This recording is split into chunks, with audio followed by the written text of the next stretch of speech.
नमस्कार, मैं हूं आपके साथ मयंक मिश्रा। आज 19 तारीख है। पिछले 12 घंटों के अंदर ईरान, अमेरिका और इजराइल से जुड़े सारे अपडेट मैं आपको बताऊंगा।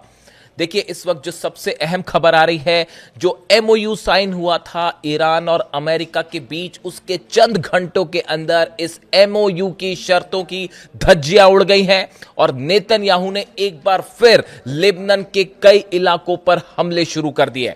देखिए, इस एमओयू की सबसे अहम शर्त यह थी कि लेबनान में शांति होनी चाहिए, लेबनान पर हमला नहीं होना चाहिए। इजराइल की फोर्स लेबनान से पीछे हटेगी, वापस आएगी, लेकिन ये दोनों ही शर्तें मानने से नेतन्याहू ने साफ साफ इनकार कर दिया है और इजराइल की सेना की तरफ से लेबनान में हमले जारी हैं। और उसका नतीजा यह है, ईरान की सेना ने, आईआरजीसी ने एक बड़ा एक्शन लेते हुए अपनी फोर्सेस को अलर्ट मोड में डाल दिया है।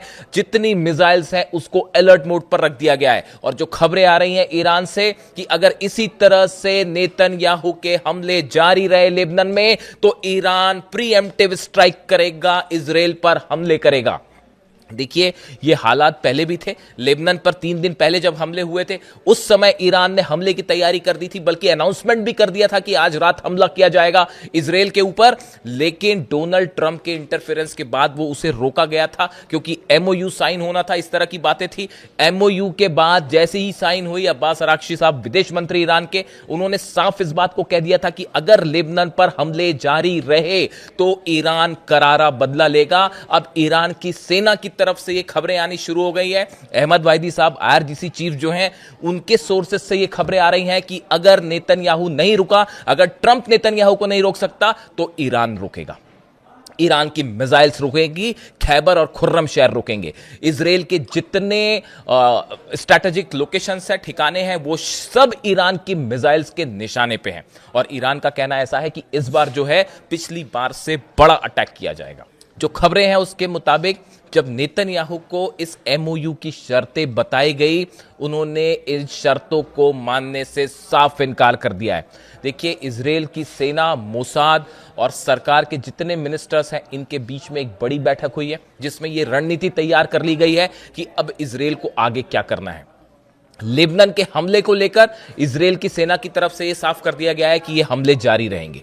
दूसरी चीज, लेबनान से जहां तक फोर्सेस के वापस आने का सवाल है, जिसको लेकर यह कहा गया था कि अगले कुछ दिनों में इजराइल की सेना वापस आएगी, इसके लिए भी नेतन्याहू तैयार नहीं।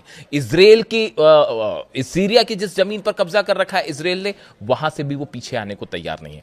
यानी लेबनान को लेकर ईरान और इजराइल के बीच एक बार फिर जंग होनी तय मानी जा रही है। देखिए, इसके अलावा डोनाल्ड ट्रंप का एक बड़ा बयान सामने आया है। डोनाल्ड ट्रंप ने एमओयू साइन होने के बाद एक बार फिर ईरान को धमकी दी है कि अगर ईरान ने शर्तों को नहीं माना तो ईरान पर बमबारी की जाएगी। यानी फिर से डोनाल्ड ट्रंप उसी धमकी भरी भाषा पे आ गए हैं जहां से बात शुरुआत हुई थी। और डोनाल्ड ट्रंप फिर ये कहने लगे हैं कि ईरान पर हम बम बरसाएंगे अगर शर्तों का पालन नहीं हुआ तो। अब देखिए, तमाम एक्सपर्ट्स, ये जो रिएक्शंस आ रहे हैं इस एमओयू को जो साइन किया, जिसको लेकर तमाम बातें हुई कि अब शांति हो जाएगी या इस तरह की जो बातें थी, उसको लेकर यह माना जा रहा है कि हॉर्मुज में डोनाल्ड ट्रंप फंस गए थे। इकॉनमी बुरी तरह से सफर कर रही थी। अगर हॉर्मुज नहीं खुलवाते तो चुनाव भी हारते मिड टर्म पोल्स। सिर्फ उसको ध्यान में रखते हुए डोनाल्ड ट्रंप ने यह डील की और ये एमओयू पर साइन करने को तैयार हुए। सब शर्तों पर ईरान भारी पड़ता दिखाई दे रहा है इस एमओयू को लेकर। सिर्फ एक शर्त है, मैंने कल भी इसका जिक्र किया था, मैं कुछ फैक्ट्स आने के बाद उसको एक्सप्लेन करूंगा कि कैसे सिर्फ एक शर्त है जिस पर ईरान जो है वो बैकफुट पर दिखाई दे रहा है। बाकी 13 शर्तों पर ईरान ने लीड बनाई। अब सवाल यह है कि आखिर डोनाल्ड ट्रंप इतना ज्यादा क्यों झुक गए? क्या इसके पीछे कोई बड़ी साजिश है, कोई बड़ा प्लान है जो कि ट्रंप और नेतन्याहू, दिखाया यह जा रहा है कि ट्रंप और नेतन्याहू के बीच में जो है वो दुश्मनी हो गई है और नाराज हैं, इस तरह की बातें हैं। लेकिन क्या सच्चाई यह है कि पीछे से एक बड़ी साजिश ईरान के लिए तैयार है और ईरान ने उसका पलटवार करने का जो है वो रास्ता खोज निकाला है? हालात ये है, लेबनान में जंग नहीं रुकती दिखाई दे रही है और नतीजा ये है कि एक बार फिर इजराइल और ईरान फ्लैश पॉइंट पर सामने बैठे हुए हैं और किसी भी वक्त हालात फिर से ऐसे हो सकते हैं, बस एक हमला और हालात ये हो सकते हैं कि फिर से जंग शुरू हो सकती है। इस बीच ये खबरें हैं इस तरह से कि नेतन्याहू डोनाल्ड ट्रंप से मुलाकात कर सकते हैं और मुलाकात के बाद शायद कोई और आगे की प्लानिंग सामने आए। इस तरह की भी कोशिश में जुटे हुए हैं नेतन्याहू की वो डोनाल्ड ट्रंप से मुलाकात करें। इसको लेकर जल्दी कोई खबर सामने आ सकती है। देखिए, हालात अभी इस समय वर्तमान में हालात सिचुएशन ये है कि जितने एमओयू के पॉइंट्स थे उनमें किसी को लेकर कोई इंप्लीमेंटेशन शुरू नहीं हुआ है सिवाय हॉर्मूज खोलने के। अमेरिका की फोर्सेस अभी भी उन्हीं हालात में है जैसे पहले थी।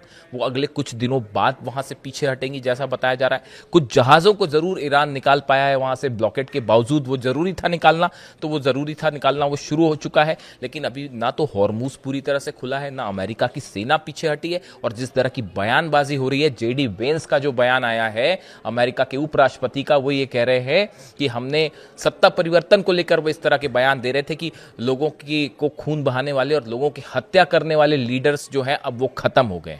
क्या वो ये शब्दों का इस्तेमाल अली खामने साहब के लिए कर रहे थे? क्या ऐसी भाषा ईरान को स्वीकार होगी? क्या ऐसी भाषाओं के बाद डील आगे चल पाएगी? सोचना चाहिए अमेरिका को और अमेरिका के नेताओं को। अभी देखिए हालात ये है, एमओयू के बाद तनाव बिल्कुल कम नहीं है। चीन की तरफ से पहले कह दिया गया है कि अगले दौर की बातचीत मुश्किल होती दिखाई दे रही है और इसी बीच रूस पे भी बड़े हमले शुरू हो गए जिसका सीधा असर इस डील पर पड़ता दिखाई दे रहा है। देखिए, वहीं एक बेहद अहम खबर यह है कि सऊदी जो है वो अब ईरान के साथ खड़ा होता दिखाई दे रहा है इजराइल के खिलाफ। सऊदी के फॉरेन मिनिस्टर जो है प्रिंस फैजल बिन फरहान, इनकी तरफ से एक बड़ी चेतावनी दी गई है इजराइल को और नेतन्याहू को।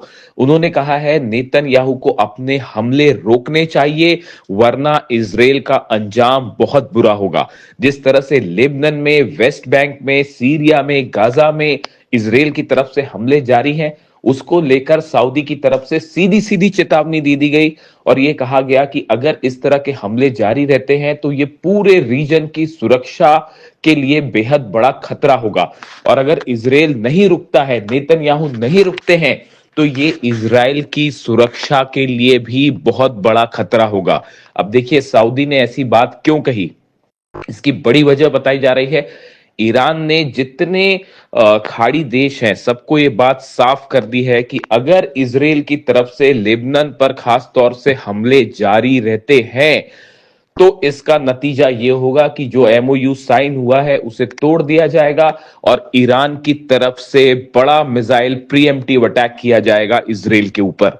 और देखिए हालात यही बने हुए हैं, जब से एमओयू साइन हुआ है उसके बाद से लगातार यही आशंकाएं जताई जा रही हैं कि अगर लेबनान पर हमले नहीं रुके, नेतन्याहू को नहीं रोका गया, तो एक बार फिर एमओयू खतरे में पड़ जाएगा और पूरे रीजन में फिर से वॉर छिड़ सकती है।